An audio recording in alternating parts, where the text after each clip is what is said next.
Hey everybody, BeyondDrewTV here. Welcome back to the channel and welcome to our second episode here of Mythos Adventure Park. So yeah, in today's episode we are starting right off the bat, as you can see here, with a coaster. And yeah, this is going to be, at the time of recording this was the second coaster that I built in game, the first like quote-unquote serious coaster. I had one before this where I was just kind of messing around trying to see what the coaster builder was all about and all that kind of fun stuff. But yeah, this is my first big go at a proper coaster in Planet Coaster 2, and this is going to be a Big M's LSM launched coaster. Whenever I hear that, the Big M's, which is supposed to be a play off of Mack coasters in the real world, but whenever I hear that, I always think it's like a car dealership, at least here in the States. It'd be like, come on down to Big M's, we got the best deals around, I tell you what's up. But yeah, that's just what I think of when I hear that. But yeah, we are going for, like I said, a Mack Launch Coaster today, and yeah, this is a big ol' project, big ol' coaster that spans the entire backside of Mythos Adventure Park, and man, I love how this turns out in the end. I'm giving myself a big pat on the back, and really, honestly, I mentioned this in a few videos, I'm giving the smoothing tool a big pat on the back as well, I guess, because holy cow, it is just so much more improved than the first game. In the first game, I did like building coasters, but I was just not really my thing. They would be passable at best. I think I probably in total built less than 10 coasters in my entire playthrough of Planet Coaster 1 and everything. But no, in this one I can see myself using the coaster builder a lot more, and I think a lot of people are going to feel the same way once they kind of get their hands on it and get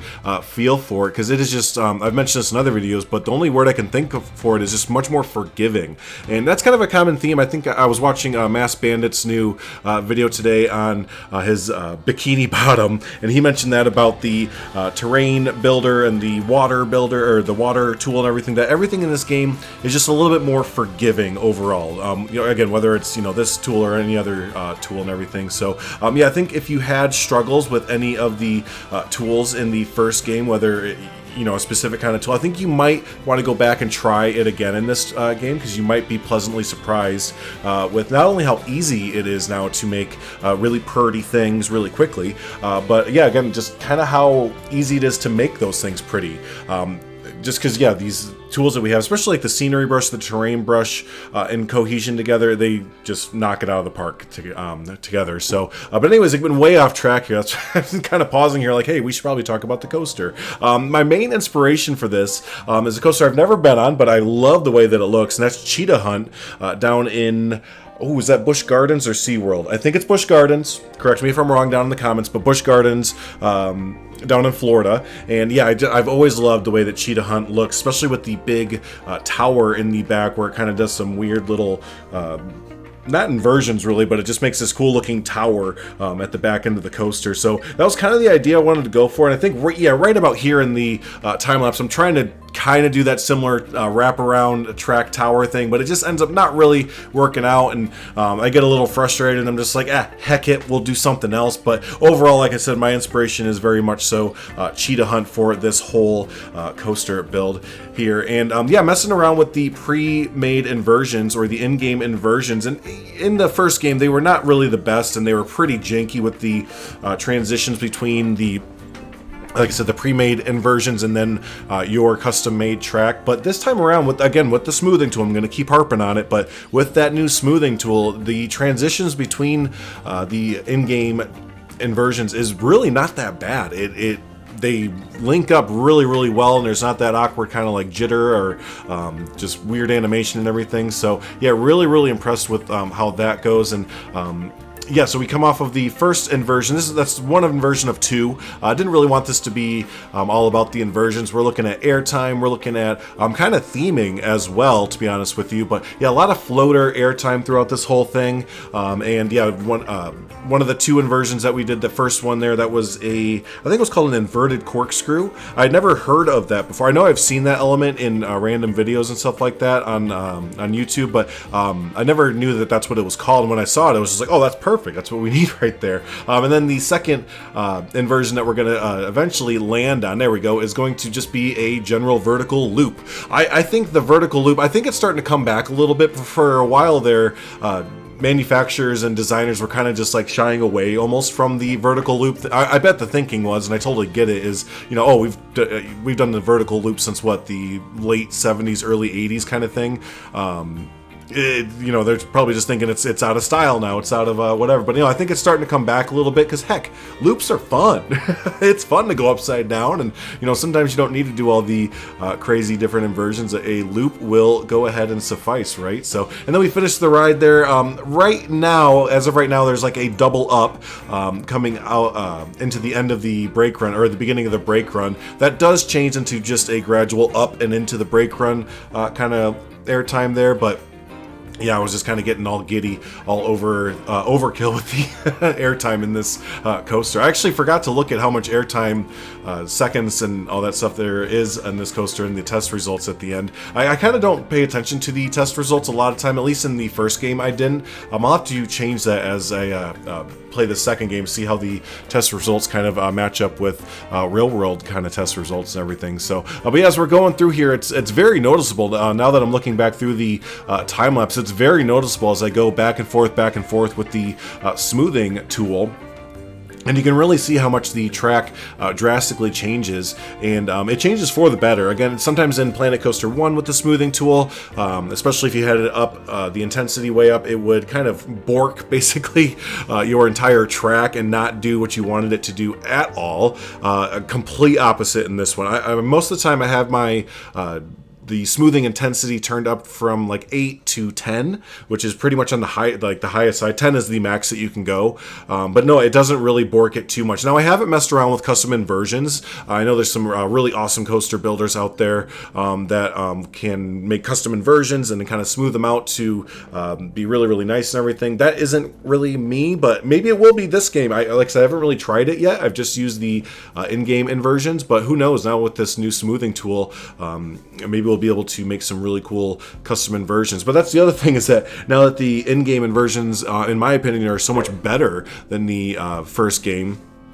it's almost not needed to make your own custom barrel rolls or other things, at least for a player like me. I totally get it if you're like a hardcore coaster builder and you want to get everything, you know, custom, maybe do the, what is it, the 4-meter method and, you know, all that fun stuff. But for me, who's kind of a enthusiast casual, I'll put myself in that kind of category, where I definitely appreciate the heck out of the engineering of coasters, and I will ride just about any coaster out there. But when it comes to building them, I kind of give the, that looks pretty close to the real world thing.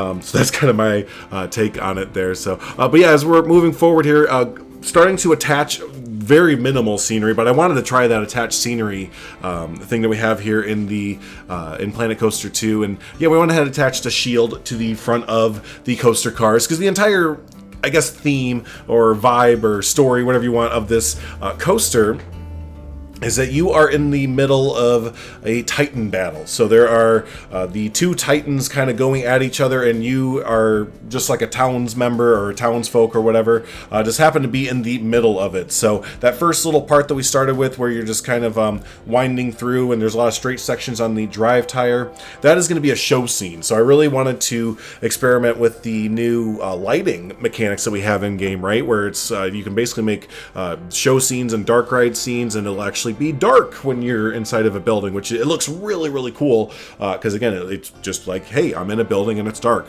This is how it should be. And the lighting combination with it is really, really nice. So yeah, we kind of have all the elements with this coaster, because yeah, not only do we have the dark ride scene, but later on we also do some triggers. So between the Titans, we have some triggers in water, where we have some water jets spraying up right next to the coaster. Also have some fire. Yes, we have fire, but those aren't on triggers. But no, we just kind of go all out, no budget necessary. You know, we're just or no budget in mind is what I should say. We're just kind of going all out with this coaster and all the elements for it. So starting to do the queue line. The base coaster is done now. That really only took me maybe like an hour, maybe less, to get this coaster up. And again, I'm so satisfied, so like over the top thrilled, to be honest with you, with how the coaster turned out. I cut out a lot of the footage before this, because I just kind of caught myself just riding the ride. Like my wife came over and she was like, dang, that looks fun. What is that? And like I told her, like, I just made this in like, 45 minutes to an hour. And she's like, well, that's heckin' good. Let's take a ride on it. So it was just kind of like cool. Just to, I was just really amazed at how well the final product turned out. So, but yeah, as you're coming down your main plaza here into the Titan's Wrath area, we of course have to have our two Titans kind of guarding the coaster and everything, right? So, but yeah, as we're moving forward here, starting to do some terrain work, and I love using the new terrain brush. I guess it's not really new, it's just plussed. I mentioned this, I think, in my first episode of Mythos, where that's kind of after several hours, I think I'm up to like 40 hours now in Planet Coaster 2. My kind of final verdict with it is, yeah, there's, some little, I don't know, like, I guess you want to call them bugs, but little kinkaroos that you kind of gotta get used to. But really, it's just a plus of Planet Coaster 1 with some new additions that are really, really neat and really welcome.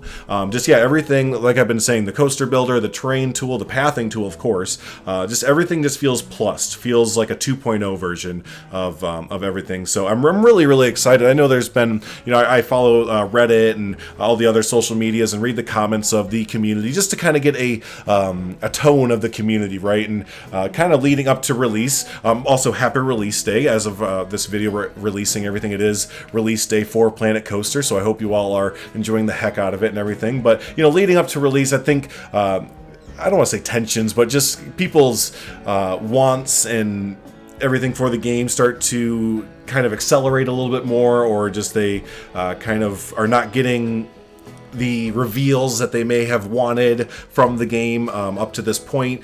So, tensions can kind of run high, saying, oh, this game a failure? Should I, get rid of my pre-order? And just basically, as someone who just has fun building pretty theme parks, basically, and I don't really do the management side, so I can't speak on that, but from a guy who just kind of likes to come home after work, spend a few hours, building some pretty theme park things, there's a great base game here. We have a great basis for a game. It's only going to get better. I mean, you have to really remember, especially if you've been here since Planet Coaster 1 days, how Planet Coaster 1 released. There were so many elements that were later on introduced based on community feedback. I mean, heck, you got to remember, we couldn't even recolor roller coasters in Planet Coaster 1 until after a few updates, right? So, no, that just, overall, this game, besides its little quirks and everything that everyone's gonna have to get used to, there's such a great base game here. So I just hope maybe my words here can temper everyone a little bit, and just just have fun with it. Just have fun with the game, and we have many, many years of a great theme park builder ahead of us. So that's just been on my mind, and that just seemed like the best place to kind of insert that in there. So but yeah, as we're continuing on with the terrain work, I mean, we actually kind of went over the jets. I put some jets in the little lake beforehand, so we're gonna go ahead and do a trigger sequence with that to make it look like the Titans are having some water jets spray up right next to the guests, like I mentioned earlier. But to go along with the physical terrain work is the scenery brush here, and yeah, the preset scenery brush with the Mediterranean rocks works so well, and especially when you have to remember to hit the align to surface, because if you don't, and I forget to do it a lot, actually to the point where the final version of this ride has floating rocks, yeah, that happens. Your scenery that you're using, or the brush that you're using, won't attach to the ground, basically, so it'll just kind of have floating objects. So that's a big thing to remember when you're using the scenery brush. But yeah, the scenery brush is so powerful, especially when you kind of get into the you can make custom preset scenery brushes, so you don't just have to use the Planet Coaster ones. You can go in and make your own. So if you want to just have a certain kind of brush, or a certain kind of grass, or a certain tree, or a mixture of all of them and everything, you can make your own custom ones, which is really, really nice.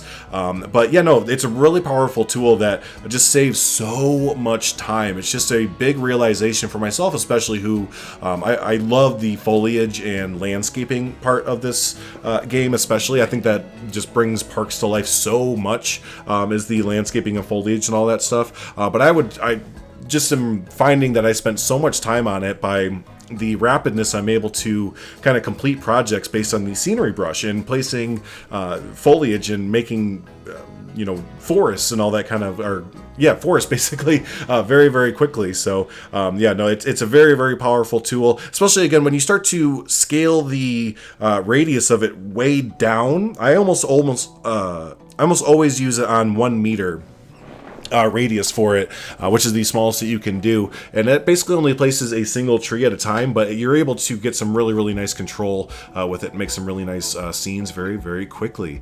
So as we're moving on here, did get a bit of a skipped portion here. You're probably wondering, did I miss something? Where did that station come from? No, you're not.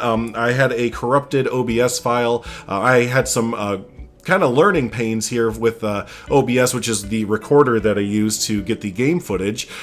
Basically, since Planet Coaster 2 is a little bit more taxing on the system, you know, it is an upgraded game, so it's going to go ahead and be a little bit more taxing on the systems and everything. Nothing terrible. I haven't had very many, if any, performance issues so far in the projects that I've done. But anyways, all that being said, my OBS settings, my recorder settings were set up for like Planet Coaster 1 and kind of older games, and it just was not happy with the amount that my computer was working, and then the recorder was trying to work that hard at the same time, and basically in the middle of recording the station, it pooped out, it crashed, and I didn't notice until basically where we picked up, where I finished the station and went over to look at my OBS, and I was like, oh, well, would you look at that? I guess I'm not recording anymore. Neato.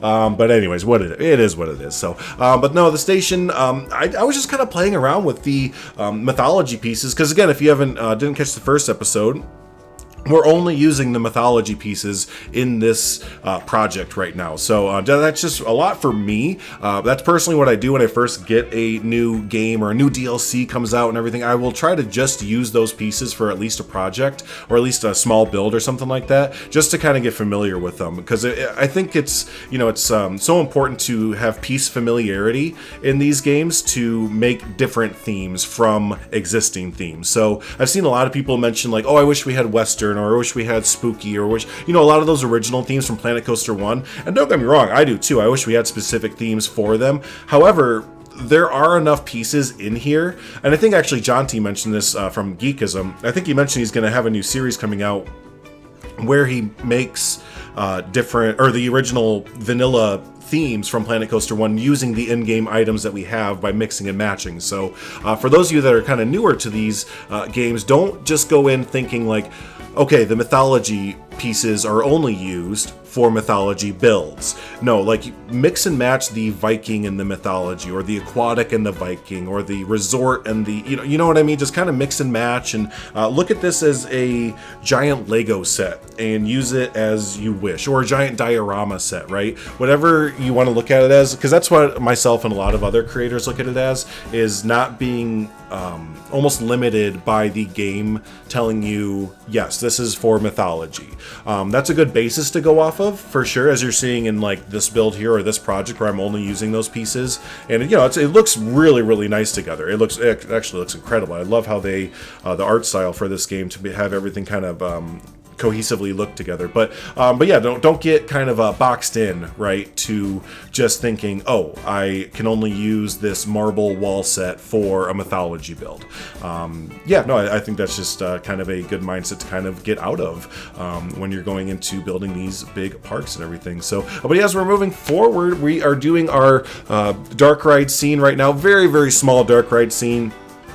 Like I said, I didn't want the ride to be about that entirely, but I did want to have a dark ride scene in there just to see the new basically darkness inside the room. Like, that's so funny, like out of context, if anyone else was like listening to this that wasn't in the Planet Coaster like community like we all are, and you were like, yeah, so my game, right, I went inside of a building and it was dark in there. Any other game community, they'd be like, yeah, that cool. But for us, it's just like, yo! But anyways, I did skip over a lot of the interior building of the dark ride scene there. We will look at it in the POV at the end of the video. But time lapses and interiors, no. Do not mix. Even when I was editing a little bit beforehand and looking at that, I was just like, my eyes started to hurt, and I started to get a little bit of a headache seeing all because you got to do so many teeny tiny camera movements. And for me personally, I know a lot of people build with the roof off when they're doing dark ride scenes. Personally, I really like to have the lighting and the vibe and just having the roof on and just having it almost in like show ready, or at least building like show ready, just so I can kind of get the vibe of the building and everything in the scene fully. So yeah, when I'm building like that, I am just fully enclosed and really tight kind of recording. It does not work. It is not fun to watch. But what is fun to watch is doing foliage work, because even though we have the scenery brush, definitely can't forget just to go back through with all of the amazing foliage and bush pieces that we have and just kind of singly place them how you want to, like we did in the first game. You know, again, just because we have the scenery brush doesn't mean you can't do all this kind of stuff, and it does end up looking a lot better, kind of getting these little details in. And I'm just now noticing, I love, and I think Leaf mentioned this when he did a tour of this park as well, but I love how the rocks look under the water. Like they have that kind of different kind of hue, or that different kind of coloring as the deeper they go under the water and everything. That is really cool. I quite enjoy that. Now we're moving on to some what do you call it? Elements, the different sequencer. Oh my gosh, I'm going brain dead the farther we get into this video. But we're going on to some sequencer events. And the sequencer is really fun and really easy to use this time around. I honestly can't remember fully how the sequencer worked in the first game. I kind of put it out of my mind because, yeah, I did a giant project for the Bro Nation Discord server where we used a heck of a lot of triggers, and that just kind of permanently scarred me doing like a month of triggers. But anyways, in this game, it is really fun. That timeline is really easy to manipulate and get your timings right. And yeah, I'm really happy with how the triggers end up later, and you'll see how they end up, yeah, later in the video as we have our two titans going to battle against each other, right? And you have all these water jets spraying up around the guests. But yeah, as we're moving forward, building the, I guess you'd say the main queue building. Had no idea what I was doing when I kind of went into this, but I was looking at a lot of the blueprints from Frontier, the pre-made blueprints, and they are really good as well. Hats off to the people at Frontier who built the in-game blueprints, because y'all did a really good job and gave me some great inspiration for some builds here. And yeah, just wanted to really accentuate all the white and the gold, like those two colors together. Obviously, like that just kind of just reeks of wealth, right? And I kind of wanted that to be a thing. I want this to kind of be like an entry temple that is almost like a Titan church. That's the only word I can, but yeah, it's like a Titan temple kind of thing. And I thought it would just be really wealthy with these gold bars and yeah, all these really big statues that we're going to put in later. I find this yeah, oh yeah, right here, I find this really great blueprint. Again, speaking of the Frontier blueprints, that fits perfectly in the middle, this giant column. We stick a trident in there and have fire going out of it, because why not? I might be a pyro, because this is like the third or fourth item in this park that I have fire just shooting out of. The first one made sense because it's a flat ride that we skipped over, but we will look at it later on in time lapses and stuff. But the first one was for Hades Inferno, which is a drop tower at the beginning of the park, and I have fire shooting out of that sucker too. But again, that's Hades, right? That makes sense a little bit. This one, I kind of wanted that what do you call it, the trident, to kind of shoot out like sparks or something, kind of like lightning or something like that, but they didn't have anything kind of like that in the game at the moment, so I was like, well, I guess it's gonna be fire. So yeah, that's what we end up doing. But yeah, I put the Titan's Wrath name at the front there. Looking back on it, this was my third day or second day, honestly, with the game, and I probably would now change the front, what am I trying to say, the oh my gosh, I'm blanking out. The lettering and the font and everything, and maybe spruce it up a little bit. But yeah, I was just like, this is, again, my second day with the game, and I'm still kind of struggling. It's kind of funny to go back and watch some of the time-lapse footage, especially some of the stuff I cut out, because I was struggle busing hard with the pathing tool and trying to do all these wonky things that now, like even like a week removed from it, I'm like, why are you trying to do that pass, Drew? That's silly.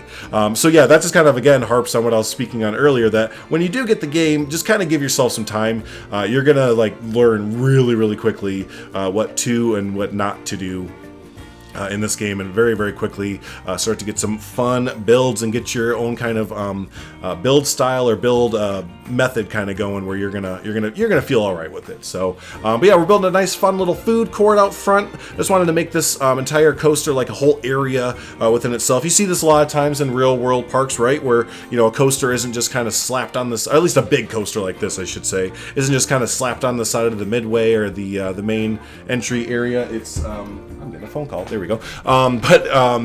instead it has like its own area, right? Its own like pathway leading along. It'll have its own food court, its own like merchandise shop, its own, you know, just its own like tucked away, like you are going to this coaster. So I wanted that to have that vibe over here, to have all of its just own little area with its own food court and everything. So, but hey, tell you what, we are getting hot dang close to the end of the time lapse. Again, happy release day, everyone. If you've made it this far in the video, please don't forget hit the like button. It really does help out the video and the channel, which yeah, thank you so much everyone that has been watching lately. This is the best the channel has ever done, and hopefully that vibe continues as the game does release. I definitely know that a lot of you are just chilling watching while the game is not out yet, so hopefully you stick around for future projects, because we're going to have a lot of them in this game. I cannot wait for the future of this channel with Planet Coaster 2. So but yeah, no, thanks everyone for hanging out. I do appreciate it. This park, this ride, all this fun stuff is on the workshop right now, so go ahead, check it out, download it, explore it. It is set up for you to expand overall, so I didn't finish it, but I do have like expansion paths going out with the idea that, you know, you go ahead and expand it, and I would love to see the expansion that you do on it. So if you do, follow me on my Discord, Twitter, all that kind of fun stuff, tag me in videos and you know, photos and all that kind of fun stuff. I'd love to see what you're able to come up with the rest of the park. So hey, thanks so much everyone. Enjoy the heck out of Planet Coaster 2, where you're finally here at the release day. Enjoy it, and yeah, until the next episode of Mythos Adventure Park, have a good one.